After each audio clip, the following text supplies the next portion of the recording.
Quiero hablar del Dios incomparable de la Biblia. ¿Cuántos creen que nuestro Dios es un Dios incomparable?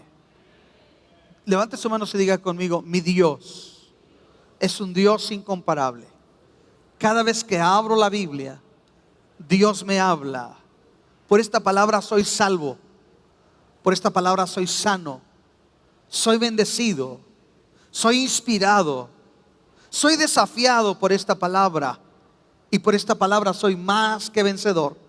Así es que recibo tu bendición en ella, Padre.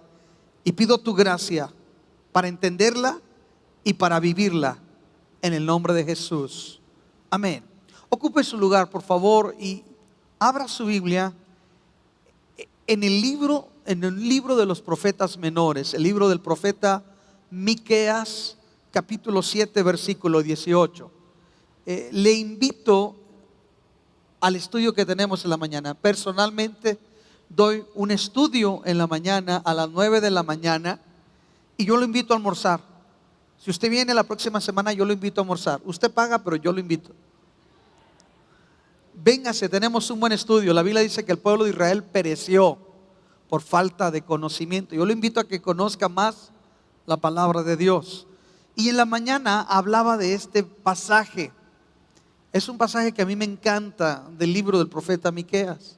Y dice de la siguiente manera.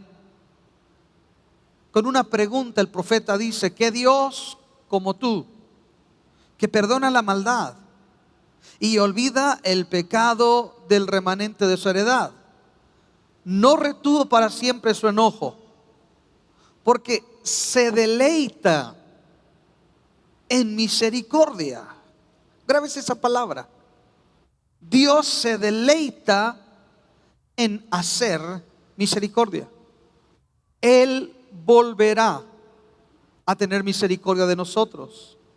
Sepultará nuestras iniquidades y echará en lo profundo del mar todos nuestros pecados. El escritor, que es el profeta Miqueas, todo escritor escribe desde su cultura, desde su idiosincrasia, desde su manera de ver el mundo. Y regularmente el pensamiento nuestro está regido por lo que nos rodea. En otras palabras, somos el producto de la cultura. Y muchas veces razonamos, pensamos, decidimos en base a lo que entendemos en nuestra cultura. Miqueas vivió en el tiempo de la dispensación de la ley en el Antiguo Testamento, donde la mentalidad del pueblo era regida y era gobernada a través de percibir a Dios o entender a Dios a través de la ley de Moisés, los mandamientos del Antiguo Testamento, que no solamente eran 10, eran muchos mandamientos. Era una ley que tenía que ver con lo ritual, con lo moral, con lo cívico, y hasta leyes sanitarias había. Entonces había todo un vasto número de mandatos, de prescripciones, de ordenanzas. Y el pueblo entendía a Dios de esta manera. Y la ley dejaba ver el carácter santo de Dios. La ley lo que le decía al hombre es que el Dios es santo y el hombre es pecador. Y el hombre, por más que hacía, no podía agradar a Dios a través de la ley. Por eso la Biblia nos dice que por medio de Moisés la ley fue dada, pero que la gracia y la verdad vinieron a través de nuestro Señor Jesús. Los profetas, su trabajo de ellos era muy diferente, el trabajo de los profetas de la Biblia al trabajo de los profetas de hoy. Yo hoy veo que cualquiera puede ponerle una tarjetita y decir profeta fulano de tal y da. A mí, ¿cuántos me han dado su tarjeta? Profeta fulana, profeta merengana. Hoy agarro un árbol y lo puedo sacudir y caen 3 profetas y 4 apóstoles. Creo que hemos denigrado nuestro español y hemos restado realmente el valor de llamar las cosas que realmente son de acuerdo a la Biblia. Los profetas de la Biblia era gente que tenía la dura la difícil tarea, la nada popular, la nada agradable tarea de venir y confrontar al rey, al pueblo, cuando ellos se apartaban de cumplir los mandamientos de la ley de Dios. Y digo, no era nada agradable, no era nada placentero, porque hoy muchos profetas yo los encuentro que hablan 2, 3 lenguas y le dan un buen deseo a la gente. Entonces aquellos profetas no, aquellos profetas confrontaban, incomodaban, ponían el dedo sobre la herida, sobre la llaga. Y a nadie nos gusta que nos digan nuestras verdades. No es nada placentero que nos confronten y que nos digan la verdad. ¿Verdad que sí? No es nada agradable. Pero Jesús dice: y conoceréis la verdad, y la verdad os hará libres. Entonces la tarea de los profetas era confrontar al pueblo cuando caían en lo que la Biblia llama un desvarío. Y un desvarío era apartarse de lo que Dios había dicho. Y ahí vemos nosotros a Elías confrontando al rey Acab, confrontando al pueblo. Ahí vemos a Jeremías siendo despreciado, siendo maltratado, porque por hablar la palabra de Dios hubo profetas que fueron asesinados, decapitados, cortados a la mitad y apedreados. Yo pregunto si en la actualidad hay un profeta moderno que usted ha sabido lo mínimo, que aunque sea que alguien le haya escupido. No, la mayoría quieren andar en Rolls Royce y con guardaespaldas. Entonces no se parecen nada a los profetas de la Biblia. Pero anyway, esa es otra historia, dijo la nana Goya. Vamos a entrar a lo que quiero llevarlos. La realidad es esta: si los profetas dejaban saber, era el sentir de Dios. En la Biblia vemos que los profetas usan mucho este término: vino a mí palabra de Jehová. Esa expresión quiere decir: vino a mí el sentir de Dios. Dios le dejaba sentir y saber el malestar de Dios a los profetas, para que estos a su vez viniesen y confrontasen al pueblo, a la sociedad. Entonces, muy a menudo el sentir de Dios, desgraciadamente, era de dolor, era de ira, porque el pueblo, en su infidelidad, al dejar a Dios e irse a otros dioses, al olvidarse de Dios y de su ley, provocaba la ira de Dios. Entonces Dios enviaba a los profetas a que confrontaran al pueblo. Y si algo es difícil, es confrontar al pueblo. Si hay un mensaje que se mira amenazado en la sociedad actual, es decirle a la gente lo que Dios dice. Porque la gente quiere escuchar lo que les adule el pensamiento. La gente quiere escuchar lo que no les incomode. Y los filósofos modernos y los pensadores modernos nos pueden llevar hacia ese rumbo. Pero la prédica real de la palabra de Dios, aunque motiva, no necesariamente es para motivar. Aunque inspira, no es solamente inspirar. La palabra de Dios trata de confrontar al hombre con su realidad y con el plan que Dios tiene para ellos. Pero la Biblia dice que el Dios de este mundo, Satanás, ha cegado, ha entenebrecido el entendimiento de muchos para que no le resplandezca la luz gloriosa del evangelio. De tal manera que muchas de las veces nosotros somos indiferentes, insensibles, incluso a la palabra de Dios. Y hay una lucha, y hay un desprecio, y hay una sociedad que dice: no queremos ver los 10 mandamientos en las cortes americanas, no queremos que el dólar diga "In God we trust", no queremos que el juramento a la bandera diga "A nation under God", una nación bajo Dios. No queremos a Dios, no queremos que nos estén confrontando, que estén cuestionando nuestra moral. Esa es la naturaleza del hombre. Por eso el mensaje como tal se mira amenazado el día de hoy. Predicar no es fácil. A veces se me figura que predicar es jugar al racquetball. Todo se rebota. No hay una hambre realmente de la palabra del Señor. Pero bueno, el punto aquí es que los profetas tenían esta dura tarea. Y a veces venía juicio para ellos y ellos lograban ver cómo, aunque Dios determina juicios, aún por amor, porque Dios al que toma por hijo lo azota y lo reprende, porque dice que aquel que Dios deja sin disciplina. Yo no sé cómo batallamos los cristianos. Usted pone hoy en día a alguien en disciplina y brinca para otra iglesia y dice: ahí ya no hay amor. Y si el otro pastor no es sabio, le dice: vente chiva, que yo te veo como oveja. Y vamos malformando a la gente. Pero la Biblia dice que Dios al que ama lo azota y reprende al que Él toma por hijo. O sea que Dios, si te ama, ¿qué va a hacer? ¿Qué va a hacer Dios?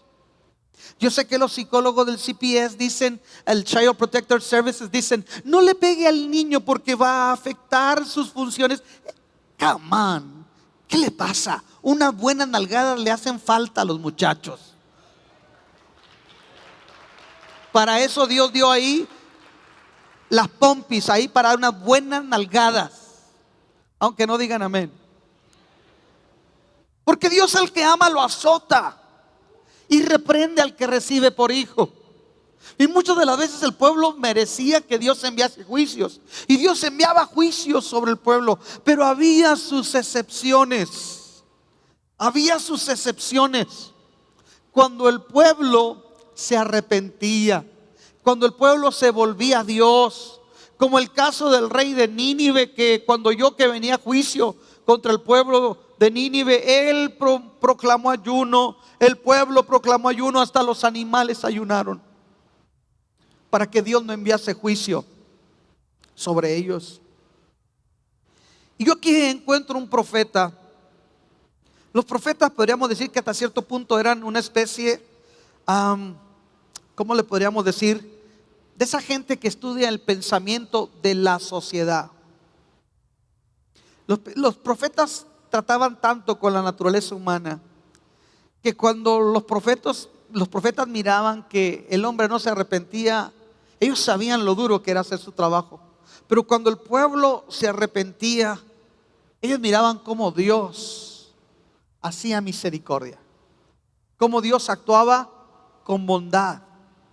Y este profeta decía: a ver, un momento, ¿cómo son los dioses de Egipto? Apis, Horus, Seb.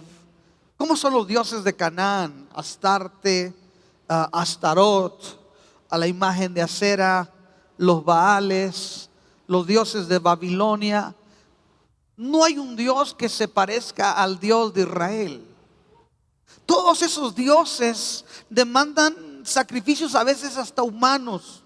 Son dioses inmisericordiosos, implacables, insensibles. Son divinidades, si se le puede llamar entre paréntesis, creadas por el mismo hombre, que no entienden. El hombre lo creó en su locura. Un Dios cortó un leño, le dio forma y luego se postró delante de él y lo llamó un Dios. Pero esos dioses de metal, de barro, de piedra, de mármol, de oro, dice el salmista, tienen ojos, mas no ven. Tienen oídos, mas no oyen. Manos tienen, mas no palpan. Tienen pies y no caminan.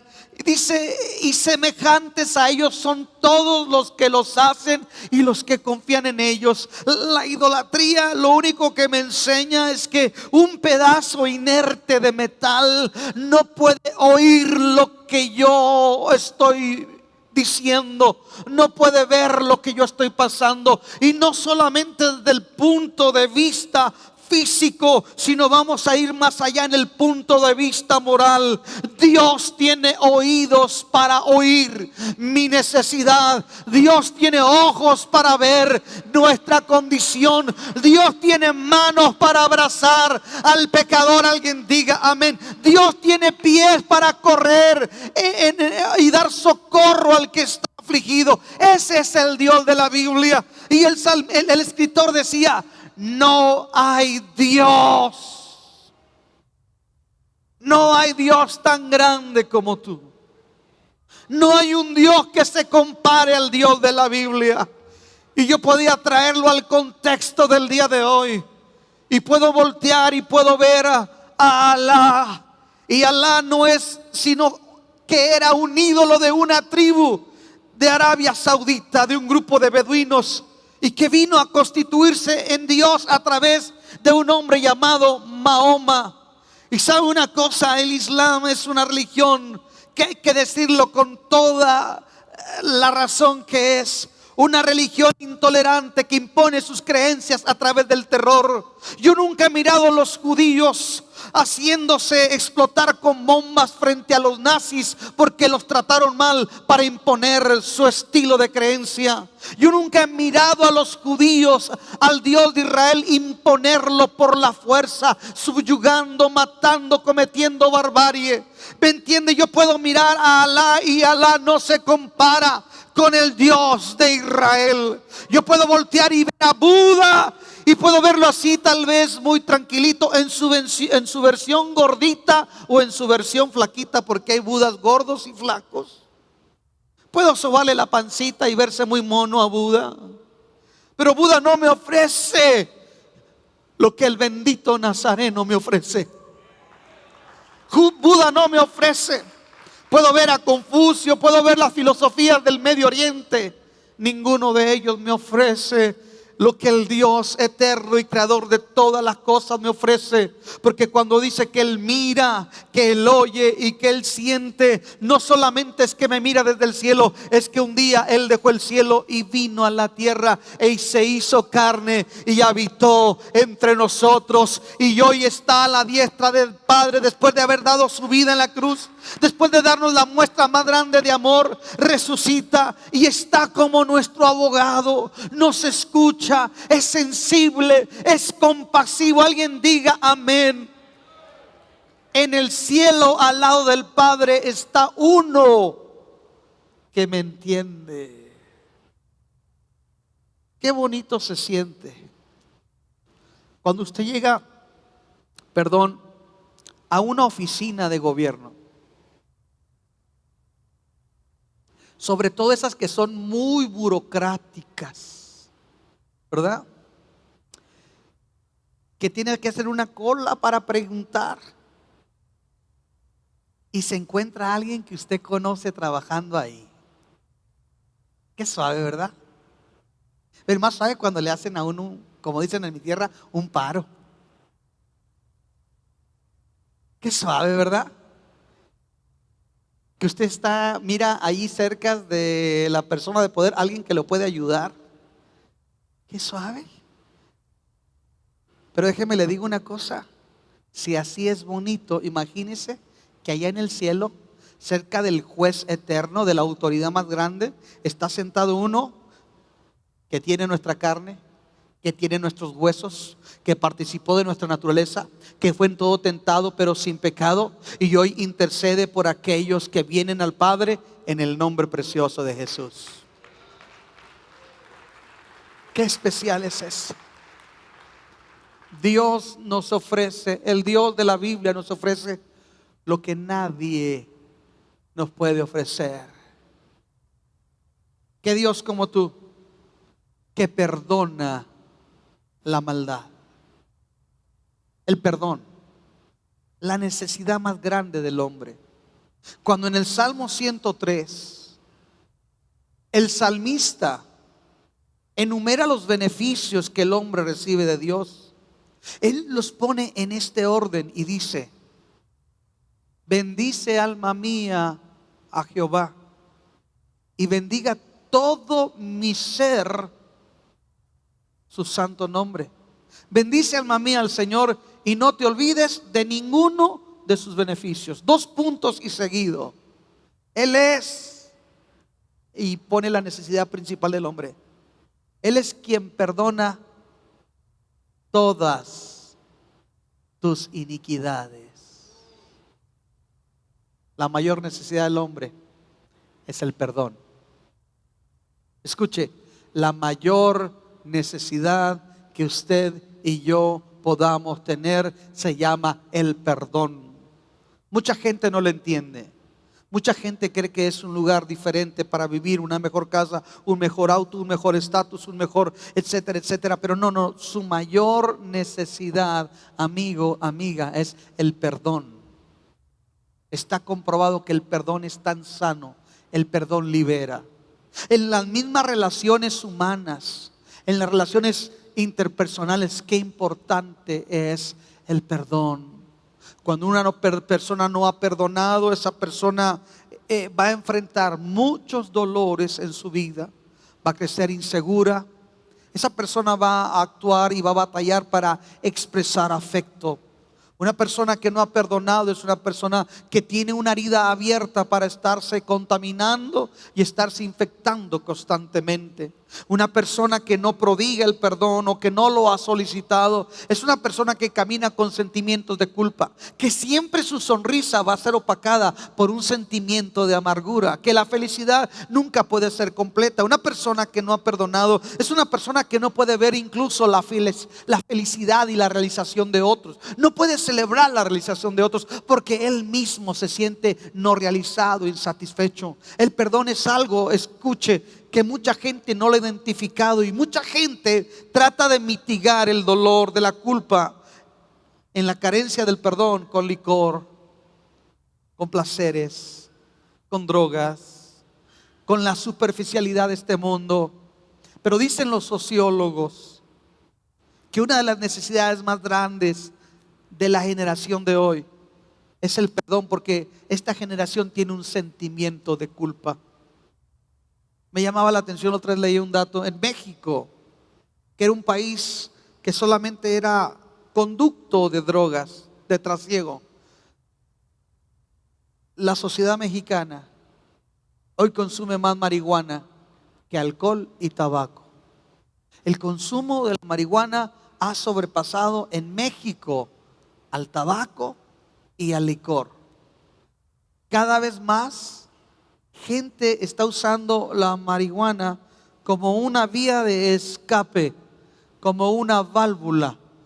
El licor está ahí.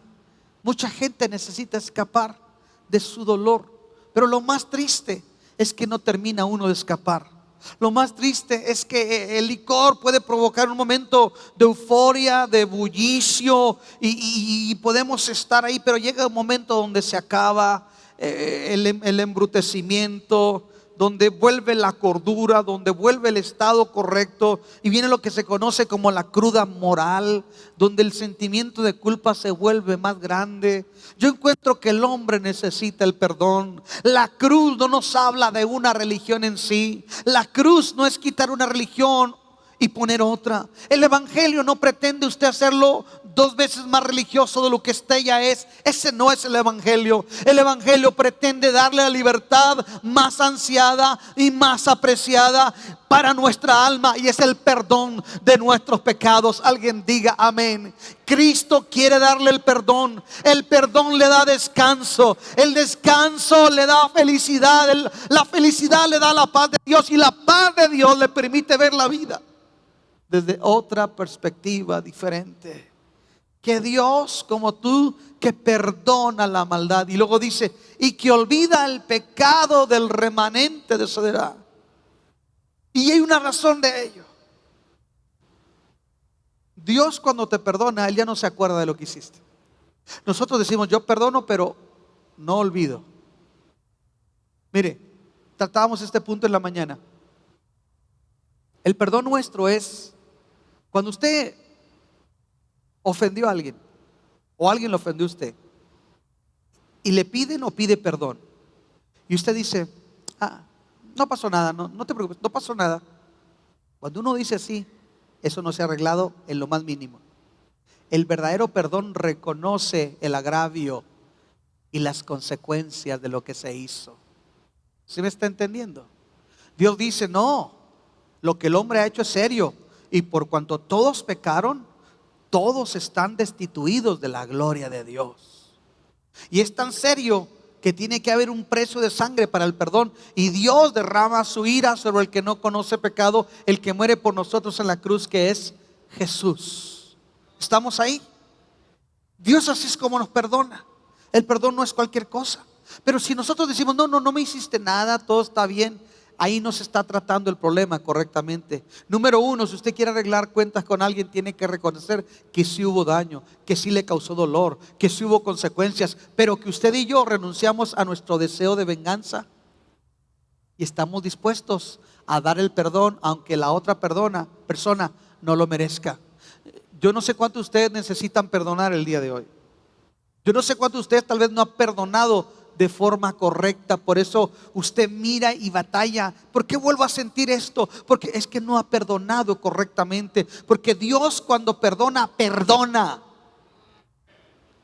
Escuche, ¿cómo obra el perdón de Dios? Nosotros batallamos para perdonar.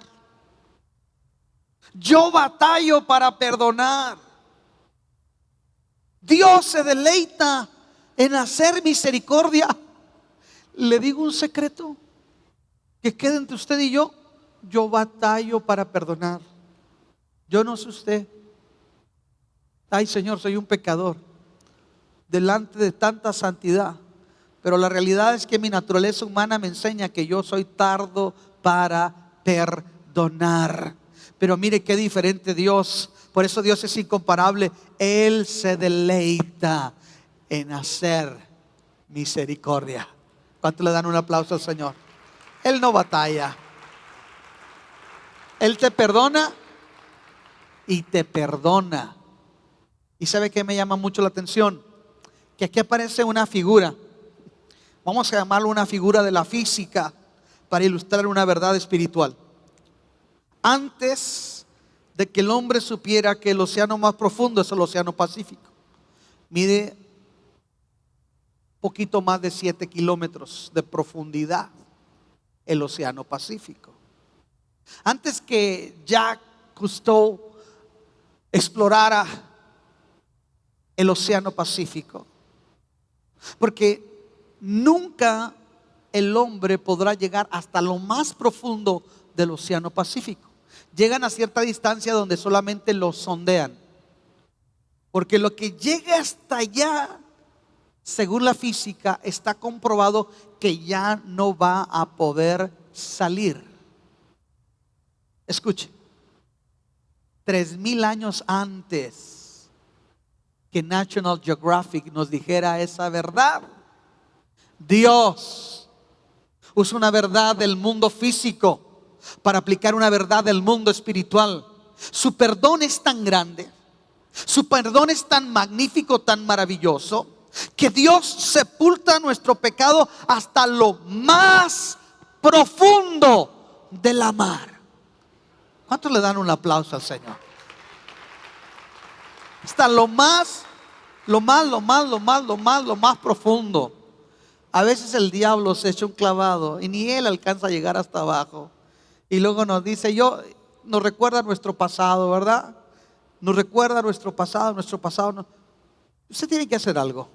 Párese frente al diablo y diga, sí es cierto, yo hice todo eso, pero ¿sabes una cosa? Soy redimido por la sangre de Jesús. Soy justificado por su nombre. Soy nueva criatura. Soy débil y todavía me dieron un abogado. ¿Cómo la ves?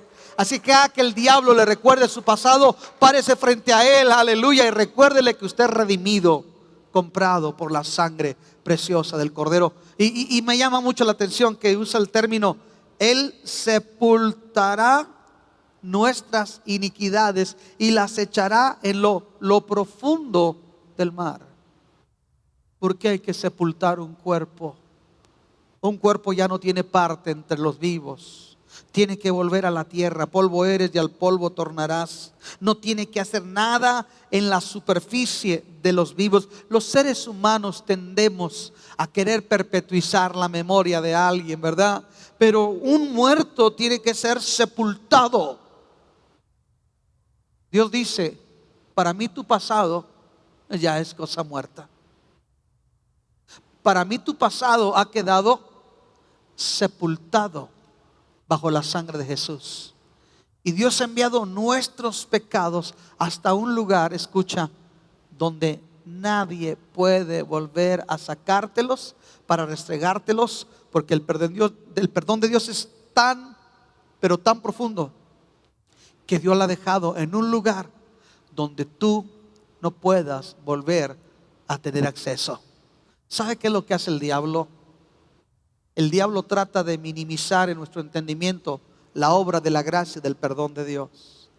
El diablo quiere que el hombre viva con culpa, esclavo y con culpa, esclavo del pecado y con culpa. Pero yo quiero decirle una cosa: el Dios de la Biblia es un Dios incomparable, porque Él sepulta hasta lo más profundo del mar todas nuestras iniquidades. Y yo quiero decirle una cosa, y con esto quiero terminar. Estas palabras, aunque podemos usarlas para hablar al que no ha conocido a Jesús como Salvador, estas palabras están dirigidas al pueblo de Dios, porque dice que Él perdonará el pecado del remanente de su heredad, de su pueblo. Somos nosotros su pueblo. Y me llama la atención de cómo es Dios, que dice que Él volverá a tener misericordia de nosotros. Escuche esto, porque con esto voy a terminar. Él volverá a tener misericordia de nosotros. Nosotros, al perdonar, tendemos a decir: es la segunda, es la tercera, es la cuarta, no es la primera vez que me haces esto. ¿Sí o no? ¿Sí o no? Dios no lleva un registro. Dios no es baúl de resentimientos. Dios deja que vaya, que se vaya eso. Dios no tiene memoria de tus ofensas una vez que tú te has arrepentido y lavado en la sangre de Jesús. El perdón de Dios es continuo. Alguien diga amén. La misericordia de Dios es nueva cada mañana. ¿Qué quiere decir eso? Nosotros llevamos un registro de lo que me han hecho. Que Él me dijo esto, aquel tal día, y somos buenos para grabar. Mire, los humanos, todo eso lo grabamos en mármol. Cuando usted perdone, no grabe en mármol, grábelo en el hielo. Dios no graba en mármol las veces que nos ha perdonado. Él lo graba en el hielo. Y luego sale el sol de su amor y de su compasión, y el hielo se deshace, y Dios dice: no me acuerdo de que te perdoné. No me acuerdo lo que tú hiciste, porque yo prometí ser el Dios de una segunda oportunidad.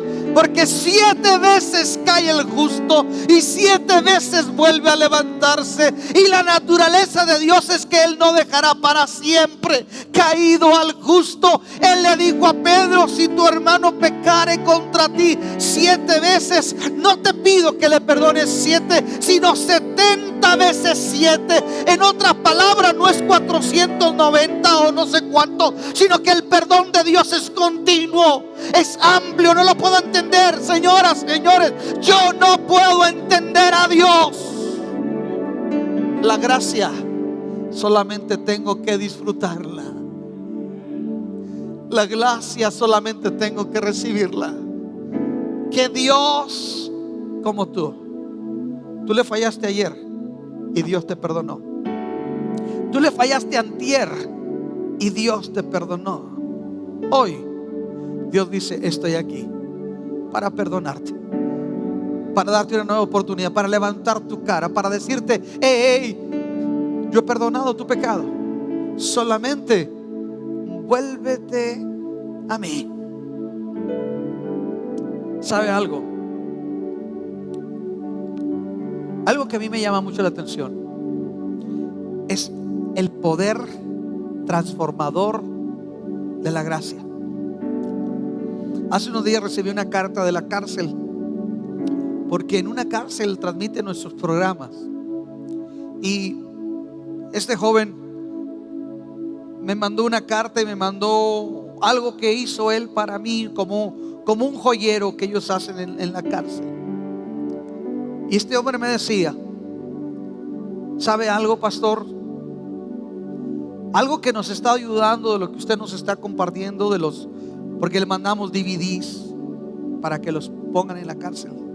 Es que mucha de la gente que estamos aquí ya sabemos que estamos mal, pero hemos estado impuestos solamente a ser juzgados, despreciados. ¿Sí me está entendiendo? Solamente que lo que nos digan lo que somos, pero nadie nos dice lo que podemos ser. Muchos de nosotros desde niños hemos sido despreciados, abusados, y nos han dicho solamente lo que somos o lo que no somos, pero nadie nos ha dicho lo que hemos de ser. Me decía este muchacho, si algo hemos aprendido de las enseñanzas que ustedes han mandado, es que Dios es un Dios de segundas oportunidades. Es que Dios no tiene problema para lidiar, escuche, no tiene problema para lidiar con la debilidad humana. Y Dios siempre está ahí para levantar al hombre. Mientras hay vida, hay esperanza. Mientras el corazón esté latiendo, hay un Dios amoroso que está empeñado en levantar lo que el diablo ha derribado, en volver a hacer la obra que el enemigo ha destruido. Él es Dios de restauración. Su oficina está abierta 24 horas al día, 365 días del año. Él está dispuesto para prodigar, para dar el perdón al ser humano. Yo quiero decirle algo el día de hoy, amigo, amiga. Usted no está aquí por casualidad. Usted no está aquí porque alguien lo invitó. Por encima de todos ellos, Dios le dio la vida, y Dios permitió para que usted esté aquí el día de hoy y usted se ha confrontado con la oferta del perdón del amor de Dios. ¿A dónde va a correr? ¿Quién le va a ofrecer más? ¿Quién va a darle lo que solamente Jesús le puede dar? Yo quiero invitarlo. Escuche, yo quiero invitarlo a que usted deje de correr y simplemente el día de hoy se diga a sí mismo: y es que no hay un amor más grande, y es que no hay un perdón más grande, y es que no hay una gracia más grande. En otras palabras, no hay Dios tan grande como tú, Jesús.